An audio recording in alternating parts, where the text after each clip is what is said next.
Salam, hər vaxtınız xeyir olsun. Bugün bölmə 5 sınaq 2-nin izahına baxırıq. Qan dövranının bir hissəsi şəkildə verilmişdir. Hərflərlə göstərilən qan damarlarında təzyiq dəyişilməsi hansı qrafikdə doğru göstərilmişdir? Şəkilə baxdıqda görürük ki, A-da arteriya damarı, B-də kapilyar, C-də isə vena damarı göstərilmişdir.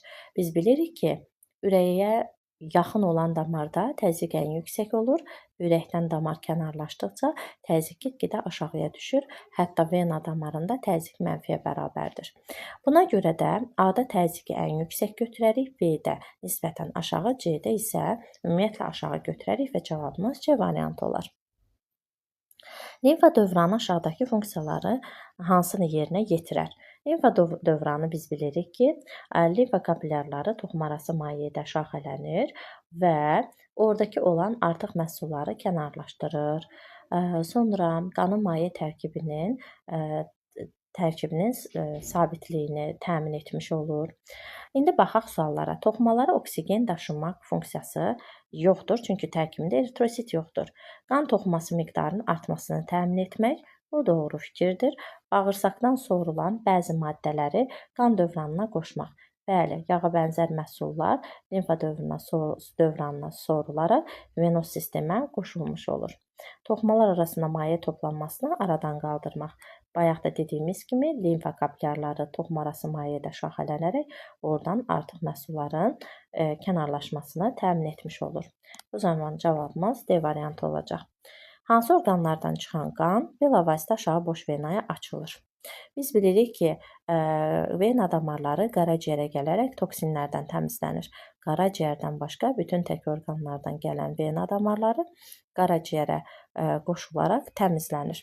Yəni biz buradan birbaşa aşağı boş venaya açılan orqanları seçəcəyik, hansı ki, bu cüt orqanlar olan böyrəkdən, aşağı ətraflardan və bir də ki, qaraciyərin özündə təmizlənmiş qan çıxaraq qaraciyər venası vasitəsilə aşağı boş venaya açılmış olur.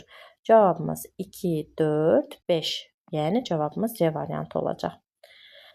Dördüncü sualda diqqətlə baxsaq, aşağıdakı şəkildə insan ürəyinə aid 3 fərqli qapaqlar göstərilmişdir. Baxırıq ki, 1 nömrədə aypara qapaqlar göstərilmişdir.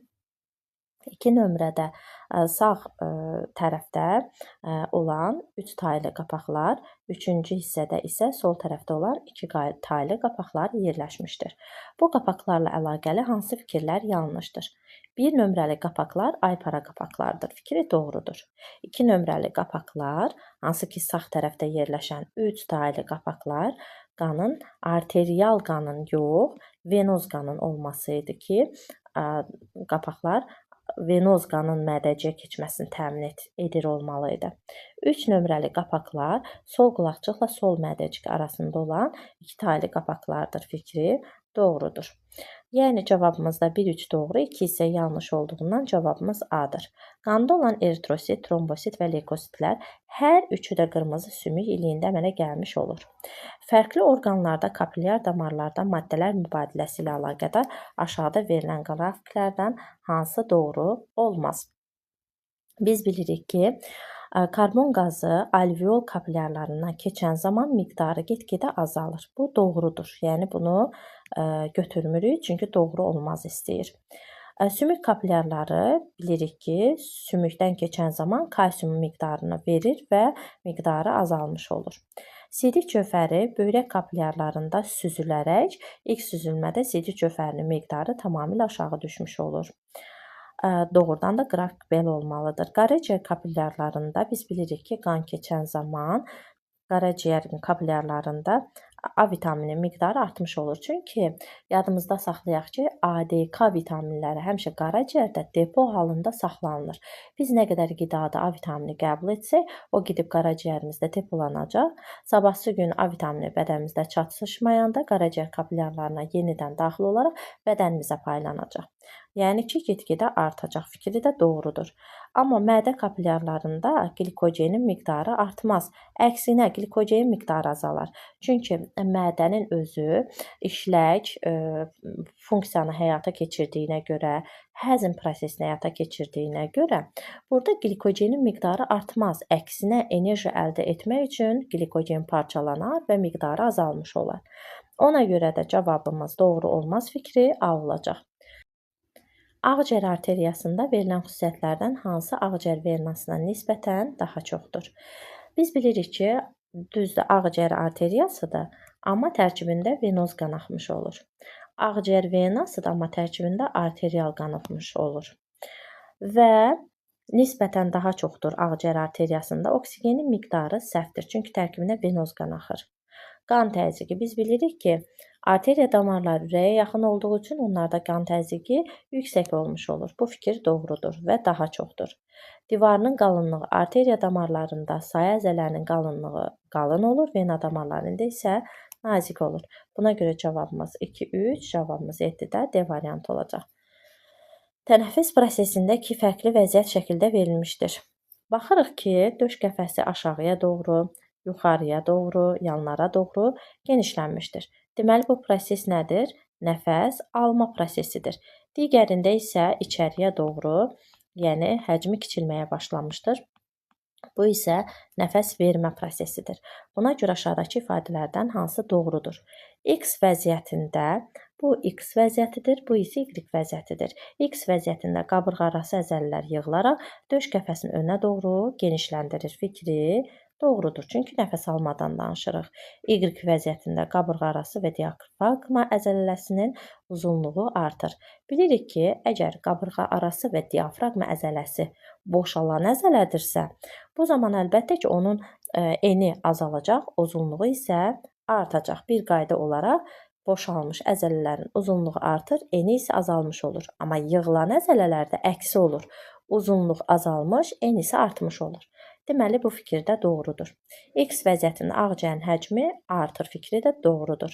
Y vəziyyətində döş boşluğunda təzyiq atmosfer təzyiqindən daha yüksəkdir. Bəli, belə olduğu üçün də nəfəs vermə prosesi baş vermiş olacaq. Yəni 4 də doğrudur. 1, 2, 3, 4. Cavabımız Y variantı olacaq. Farengitin əlaməti deyildir. Burundan tünd rəngli selinin axması əlamətidir. Burundan əvvəl açıq seleyin axması əlamətidir. Əvvəl quru, sonra isə şiddətli öskürəklərin baş verməsi, əsasən uşaqlarda temperatur yüksəlməsi bunun əlamətidir. Amma qırtlaq ətrafında iltihaplaşma isə laringitin əlamətidir. Sağlam bir insanda verilən hormon cütlərinin hansı antagonist təsirə sahib deyildir?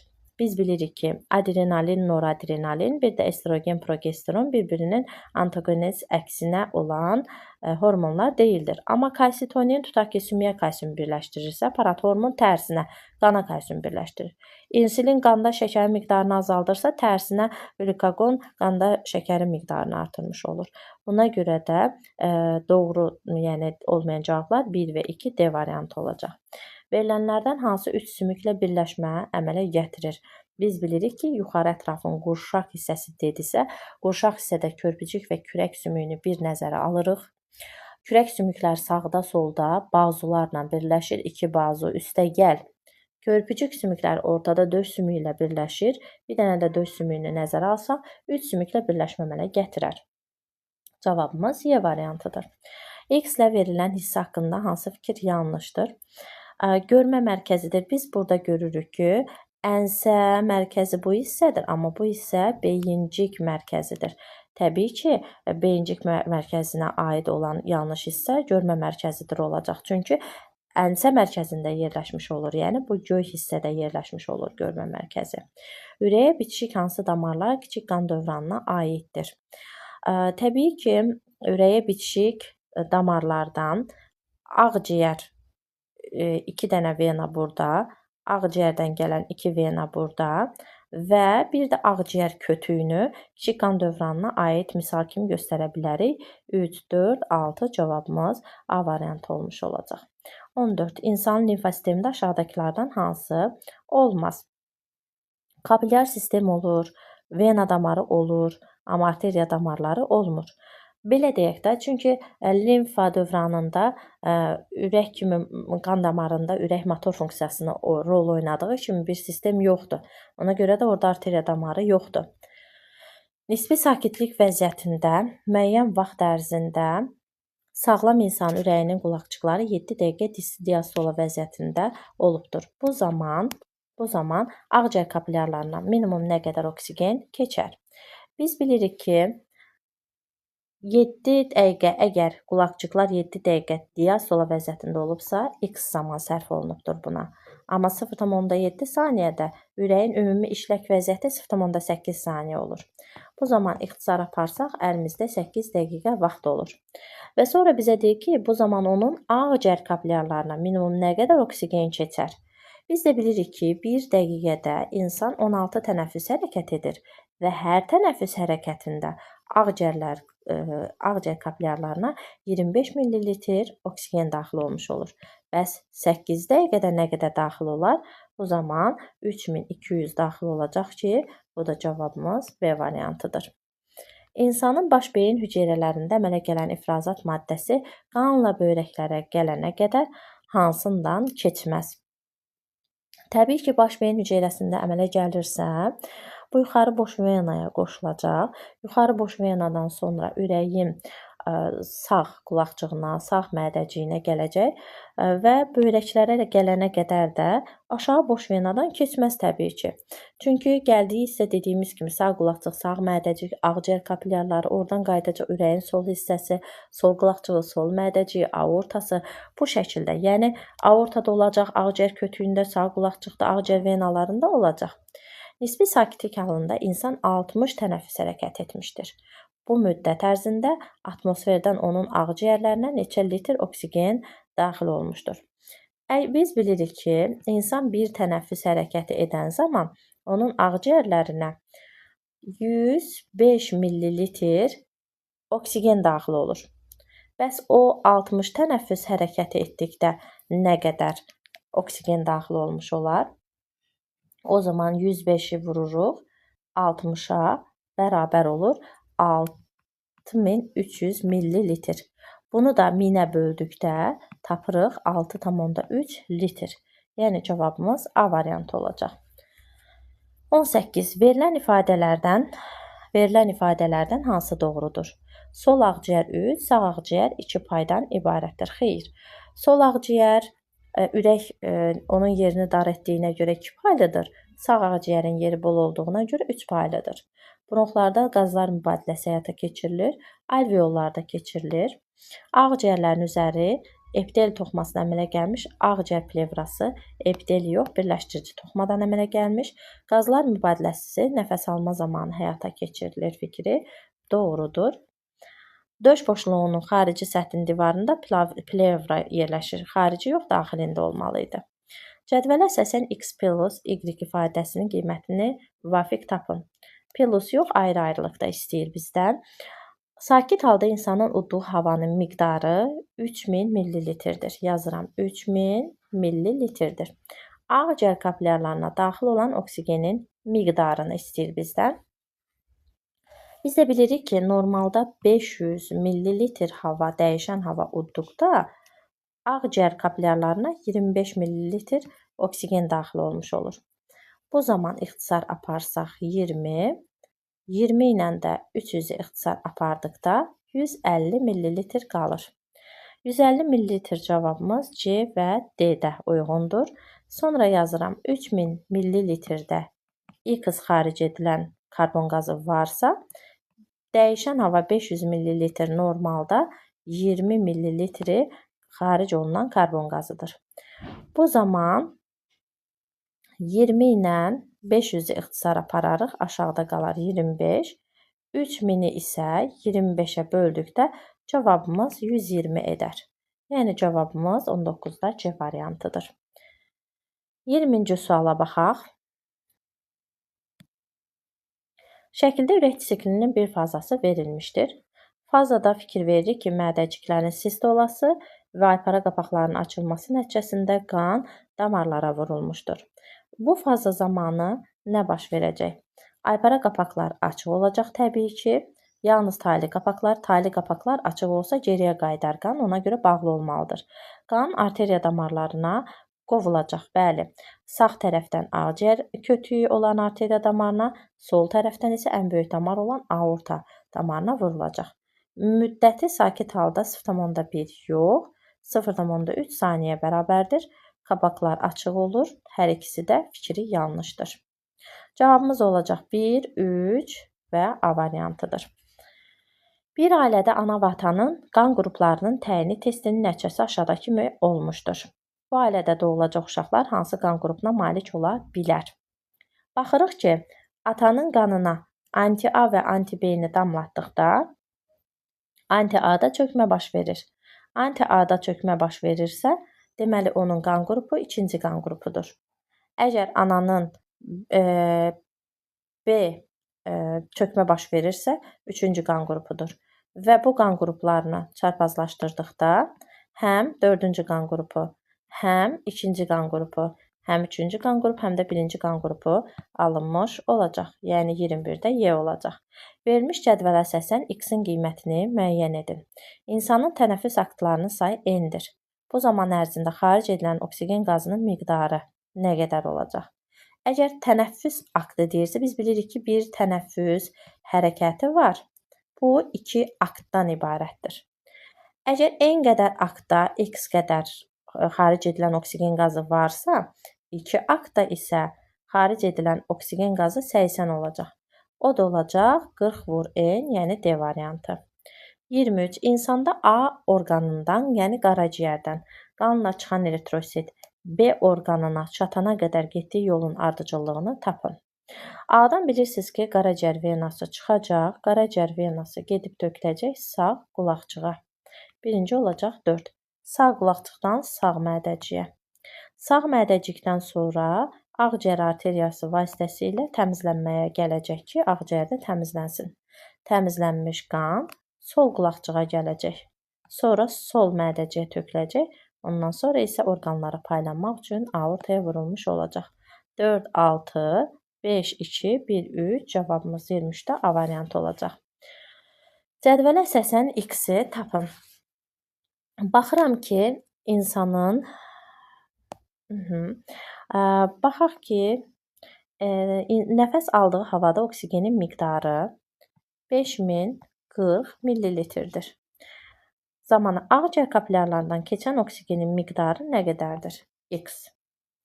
Biz bilirik ki, nəfəs aldıqda 105 millilitrdirsə, ağciyər kapillərlərinə keçən 25 millilitrdir.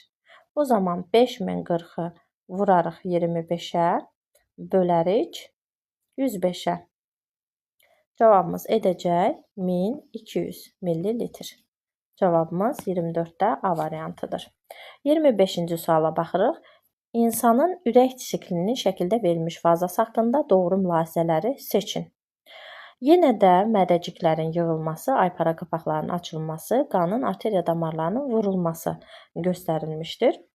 Və qan arteriya damarlarına qovulur, fikri doğrudur. Aypara qapaqlar açıq olur, fikri doğrudur. Mədəciklərin diastolası yox, sistolası baş verir. Qan mədəciklərdən qulaqçıqlara keçmir. Əksinə, tali qapaqlar bağlı olduğundan geriyə qayıda bilmir. Tali qapaqlar bağlı olur fikrindən razıyıq. Qulaqçıqların sistolası baş verir? Xeyr. Qulaqçıqlar hal-hazırda diastola vəziyyətindədir. Mədəciklər sistola vəziyyətindədir. Bu fikirdə yanlışdır. 1, 2, 5 Y variantıdır. Verilən fikirlərdən hansı doğrudur? İnsan ürək sikli 2 fazadan ibarətdir. Fikri yanlışdır. Bilirik ki, 3 fazadan ibarətdir. İnsanın çanaq boşluğunda siklik hadisə baş verir ki, bu aybaşı fazasıdır. İnsanın qarın boşluğunda 2 növ daxili sekresiya vəzisi olur. 2 növ daxili sekresiya vəzisi olmur. Bir böyrək üstü vəzi daxili sekresiya vəzisidir. Mədə-altı vəzi isə qarışıq sekresiya vəzidir. İnsanın həzm kanalına 8 iri vəzi axacağı açılır. Bəli, 3 cüt, yəni 6 dənə iri ağız suyu vəzləri, 1 dənə qaraciyər vəzi, 1 dənə də mədə-altı vəzi. Deməli, bu fikir də doğrudur. Burada B və D cavablar doğru variantlardır. Böyük qan dövranı damarlarına aid deyildir. Böyük qan dövranına aid olmayan ağciyər arteriyaları olacaq. Çünki ağciyər döş qəfəsindədir və kiçik qan dövranını təmin etmiş olur. Sakit halda 48 dəfə nəfəs aldığı müddətdə insan tənəffüs orqanına daxil olan havadakı karbon qazının miqdarını hesablayın. Baxaq. Sualımız belədir ki, sakit halda 48 dəfə nəfəs alıbdır. Müddətdə insan tənəffüs orqanına daxil olan havadakı karbon qazının miqdarını hesablayın, yazıram X-dir. İnsan 16 belə deyək də, hər nəfəs alanda, bir dəfə nəfəs aldıqda onun ağciyərlərinə daxil olan 0,15 millilitrdir. Bu zaman 48-i vurarıq 0,15-ə, cavabımız olar 7,2 B variantı. Xəstə insanın sol ağciyəri çıxarılmışdır. Bu insanda arterial qanı ürək boşluğuna gətirən venaların sayını. Biz bilirik ki, ümumiyyətlə hər iki ağciyər olduqda ürəyə sağdan 2, soldan 2 ağciyər venası gəlir. Əgər biz bunun bir ağciyərini çıxartmışıqsa, deməli soldan gələn 2 venanı da məhv etmiş olacağıq. Deməli 4 dənənin ikisi yox olanda ürək boşluğuna gələn 2 vena qalacaq. Venoz qanı ürək boşluğuna gətirən biri aşağı boş venadır, biri yuxarı boş venadır. Bunun da sayının cəmi 2-dir və 2-nin 2-yə nisbət 1-in 1-in nisbət kimi qeyd olunur. İnsanda dəyişən havanın miqdarını n qəbul etsək, normal halda əlavə havanın miqdarını hansı ifadə ilə təyin etmək olar? Biz bilirik ki, dəyişən hava 500 ml-dir, o da n-ə bərabərdir. Əlavə hava isə 1500-dür. Bu zaman biz n-i 3-ə vurmaqla, yəni taparıq ki, əlavə hava 1500-ə bərabərdir. 30-da B variantıdır. İnsan ürəyində və vena damarlarında olan aypara qapaqlarının funksiyasını hansı elm sahəsi öyrənir? Funksiya dediksə, onu fiziologiya elmi öyrənəcək. 32. Sakit halda orta yaşlı insanın ürəyinin mədəciklərinin sistolasına 3 dəqiqə vaxt sərf olunmuşdur. Baxaq sualımıza. Sakit halda orta yaşlı insanda mədəciklərin sistolasına 3 dəqiqə vaxt sərf olunmuşdur. Bu zaman ərzində insanın ağciyərlərinə neçə millilitr oksigen daxil olar? Deməli, belə yazaq.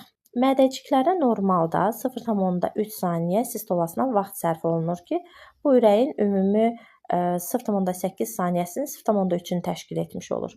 Bəs 3 dəqiqə nə qədər zamanda baş verir? 3 ixtisar getdikdə 8 dəqiqədə baş vermiş olur. İnsanın ağciyərlərinə neçə millilitr oksigen daxil olar? Yazıram, 8 dəqiqədə x millilitr daxil olarsa, 1 dəqiqədə insan 16 tənəffüs hərəkət edəndə hər dəfə 105 millilitr oksigen daxil olmuş olur. Yəni, hesablayaq, 8-i vurarıq 16-ya, onu da vurarıq 105-ə, bərabərdir 13440 millilitr, yəni cavabımız B variantı olar.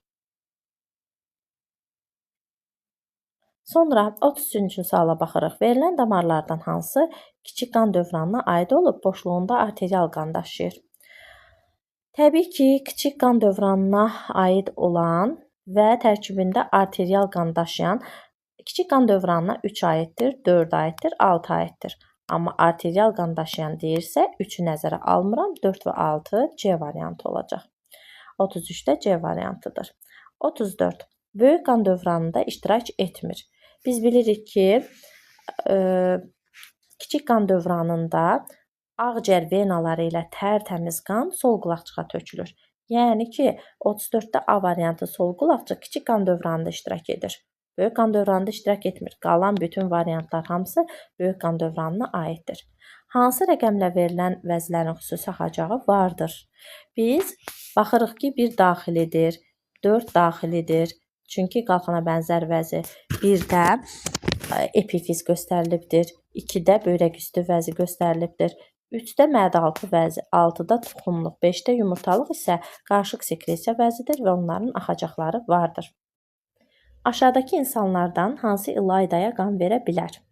İlaydanı aşağıda görürük və Cavadın yaşı 15-dir. Biz bilirik ki, ümumiyyətlə qan verə bilmək üçün 18-65 yaş arasında olmalıdır və 50 kiloqramdan az olmamalıdır. Və baxıram ki, yaşı 15-dirsə bu verə bilməyəcək, 17-dirsə verə bilməyəcək və çəkisi 48-dən 50-dən azdırsa verə bilməyəcək. Nə olsun ki, yaşı uyğun gəlir. Amma Akifin yaşı 18 yaşdan böyükdür. Çəkisi 50 kiloqramdan böyükdür və İlaydanın qan qrupu 2 müsbətdir. Akifin də qan qrupu 2 müsbət olduğuna görə yalnız Akif İlaydaya qan verə biləcək. Qanın kiçik qan dövranı arteriyasından çıxdıqdan sonra göstərilən orqanlardan keçmə ardıcıllığını müəyyən edin. Biz bilirik ki, qan dövranı arteriyasından çıxdıqdan sonra ağciyərə gələcək və ağciyərlərdə təmizlənəcək. Ağciyərlərdə təmizlənmiş qan ürəyin sol hissəsinə göndəriləcək və sonra isə qaraciyərə doğru üst tutacaq. Cavabımız B variantıdır. Orta yaşlı sağlam insanın 6 tənəffüs aktı zamanı xaric etdiyi havanın tərkibində neçə millilitr oksigen olar? 6 tənəffüs aktında X-dırsa, 2 tənəffüs aktında isə bilirik ki, 80 millilitr oksigen xaric olunur. O da cavabımız olacaq 240, yəni D variantıdır. 5 litr qanı olan insanın qan plazmasında olan zulalların maksimum miqdarı neçə millilitr olar? 5 litrimiz əgər 100%dirsə, 55-60%-ni tapaq, maksimum olması üçün 60%-ni tapaq. 5 dəfə 6 30 bərabərdir 3 litr plazma olacaq. Və bundan sonra 3 litr plazma olduqdan sonra biz bilirik ki, plazmanın 7-8%-ni zulallar təşkil edir. Maksimum zulal miqdarını istədiyinə görə 3 litrimiz 100%-dirsə, bəs 8%-imiz nə qədərdir? 3 dəfə 8 24, 24-ü də 100-ə böldükdə 0,24-ə bərabər olacaq. Yəni cavabımız C variantıdır. Orta yaşlı insanın tənəffüs havası əlavə havadan nə qədər azdır? Tənəffüs havası 500 millilitrdirsə, əlavə hava 1500-dürsə, təbii ki, nə qədər az olacaq? 1000 millilitr azdır.